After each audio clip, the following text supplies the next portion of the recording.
एक लड़की की मंडप से बारात सिर्फ इसलिए उठ जाती है, दूल्हा नाराज होकर चला जाता है कि उसे 4 व्हीलर देने का वादा लड़की के बाप ने किया था, उसे पूरा नहीं कर पाया।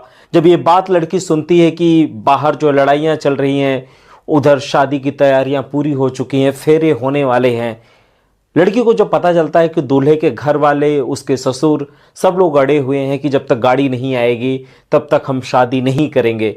ये बात लड़की जब सुनती है तो आग बबूला हो जाती है और आकर साफ मना कर देती है कि मुझे अभी इस घर में शादी करनी ही नहीं है, बारात आप लेकर जा सकते हैं। नमस्कार, मैं कृष्णा सरोज। एक ऐसी कहानी है, आप सुनेंगे तो उस लड़की की तारीफ भी करेंगे और थोड़ा दुख भी होगा कि शादी के मंडप से जब बारात जाती है तो कहीं न कहीं माँ बाप को दुख तो होता ही है कि बिटिया की विदाई करने वाले होते हैं। ये कहानी है लखनऊ के पास एक छोटा सा गांव होता है, वहाँ की रहने वाली पूजा। उसके पिताजी जो है प्राइवेट काम कर रहे होते हैं कानपुर में। बेटी चूंकि पढ़ लिख चुकी थी, ग्रेजुएशन कर चुकी थी, वो भी तैयारी कर रही थी, लेकिन अभी कहीं कुछ सिलेक्शन हो नहीं पाया था। 3 भाई बहनों में सबसे बड़ी पूजा जो थी, उसके पिता को लगा कि अब शादी कर देना चाहिए। पिता चूंकि एक कानपुर में एक फैक्ट्री में काम कर रहे होते हैं, प्राइवेट काम था, 20-25 हज़ार रुपये आमदनी होती है। एक रिलेशन में एक लड़का रहता है, वहीं पे रिलेशन निकल आता है, कानपुर में ही सरकारी अध्यापक, गवर्नमेंट टीचर प्राइमरी में बन जाता है। किसी के टच से मिलते हैं दोनों, तो एक ही कास्ट के होते हैं, तो लोग कहते हैं कि बात कर लीजिए, आपकी लड़की भी पढ़ लिख रही है, रिश्ता हो जाए तो अच्छा है। तो ये बोलते हैं भाई सरकारी टीचर है, कहाँ हम इतना दहेज दे पाएंगे। फिर भी वो कहते हैं, लड़के के जो रिश्तेदार होते हैं, एक बार लड़की लड़के को दिखाते हैं।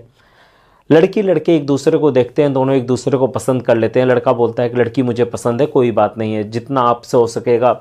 लेकिन लड़के के पिता और माता सब चाहते हैं कि भाई, गांव में जानते हैं, खासकर यूपी बिहार में सरकारी नौकरी, सरकारी मास्टर बन चुका लड़का था। उनकी डिमांड थी 4 व्हीलर, 1 लाख रुपए नगद और जो भी टीवी, फ्रिज, जो और सारी चीज़ें होती हैं। पिता बोले कि ठीक है। लड़की के मामा चूँकि गवर्नमेंट जॉब में होते हैं, एक मामा बिजनेसमैन होते हैं, वो बोलते हैं कि हम अपनी भांजी की शादी अच्छे से करेंगे, आप टेंशन मत लीजिए।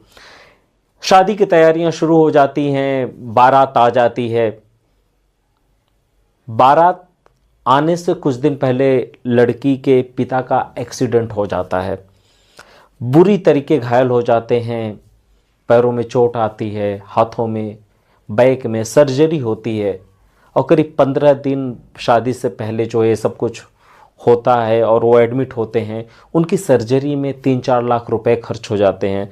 जितने रिश्तेदार होते हैं, जो इनकी भी जमा पूंजी थी, सब दवा में लग जाता है।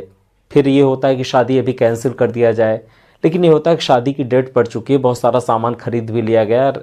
ऐसा शादी तो करना ही है किसी तरीके से। पिता डिस्चार्ज होकर आ जाते हैं, अभी पूरी तरीके सही भी नहीं हुए होते हैं, बहुत सारा आधा अधूरा सामान आया होता है। आधा अधूरा सामान, जो पैसे रिश्तेदारों ने दिए थे, खुद के पैसे थे, वो सारे पैसे दवा में लग जाते हैं, 4-5 लाख रुपए, आप समझते ही है। लड़के को ये बात बताइए, देखिए अभी बहुत सारी चीज़ें जो है, गाड़ी की बात थी और सारी चीज़ें जो थी, अभी दवा में पैसे खर्च हो गए और खर्च होंगे। आने वाले समय में 1-1.5 साल के अंदर धीरे धीरे एक एक सामान करके आपको दे दिया जाएगा। अभी छोटे मोटे जो घरेलू सामान है वो आपको दे दिए जा रहे हैं, बाकी आप दोनों खुश रहिए। लेकिन बारात जिस दिन आती है, उस दिन, इसके पहले तो सब मान जाते हैं, लेकिन जिस दिन बारात आ जाती है, फेरों की बात आती है, लड़के के भाई और बाप ये सब अड़ जाते हैं कि नहीं, जब तक गाड़ी नहीं आएगी, जब तक ये सामान नहीं आएगा, टीवी नहीं आएगी, तब तक शादी नहीं होगी। लड़की ये सब सुनकर, एक तरफ पिता जो है बेड पर पड़े हुए हैं, एक तरफ फेरे लेने की बात चल रही है और दूसरी तरफ घर भी कंगाल हो चुका है, तीसरी तरफ लड़का दहेज की वजह से शादी करने से इनकार कर दे रहा है। लड़की आती है बाहर और बोलती है कि अब हमें शादी करनी नहीं। वो तुरंत 100 नंबर पे फ़ोन कर देती है, पुलिस आती है। उसके बाद समझौता करने की कोशिश करते हैं, लड़का चाहता है कि किसी तरीके चलो हो जाए, लेकिन लड़के के घर वाले नहीं मानते हैं। लड़की फिर बाद में मना कर देती है कि मैं शादी तुमसे खुद नहीं करना चाहती हूँ। अब बारात वापस चली जाती है। घर में बहुत ही गमज़दा माहौल हो जाता है, सब दुखी होते हैं कि शादी हो गई होती तो अच्छी थी। लेकिन पूजा ने भी ये ठान लिया था कि कोई बात नहीं है, उधर पिता का इलाज चल रहा होता है। उसके बाद वो मना कर देती है कि अब शादी वादी मेरी मत करिए। वो बच्चों को ट्यूशन पढ़ाती है और पढ़ती है, लगातार तैयारियां कर रही होती है। और शिक्षा विभाग की एक नौकरी आती है, उसमें कुछ दिनों के बाद वो फॉर्म भरती है। वो पीसीएस के थ्रू यूपी में होता है और एक बड़ी अधिकारी बन जाती है।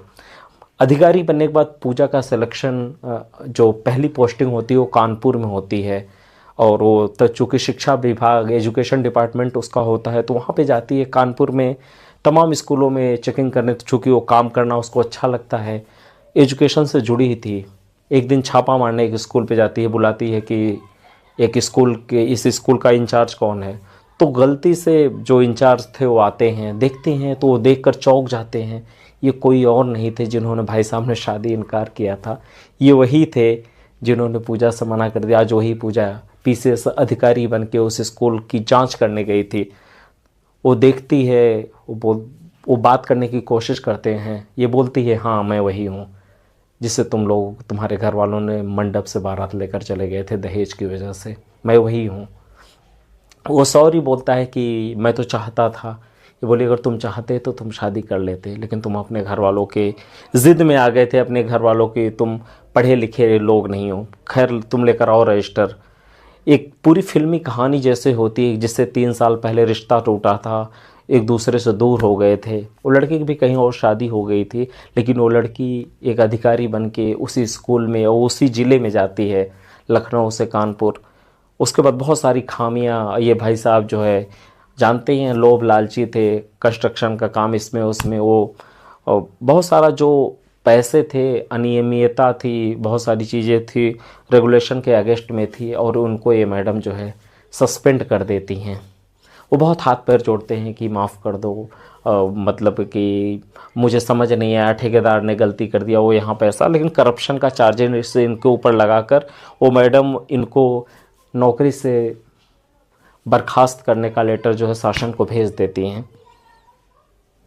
उसके बाद वो लड़की निकल कर आती है और अपने पिता से सारी कहानी बताती है कि जिस लड़के से आपने मेरा रिश्ता तय किया था, शायद अगर शादी हो गई होती तो उनके एहसान तले में दब गई होती, और आज एक इतना संघर्ष करके एक अधिकारी नहीं बनी होती जिससे आपका सर और ऊंचा होता।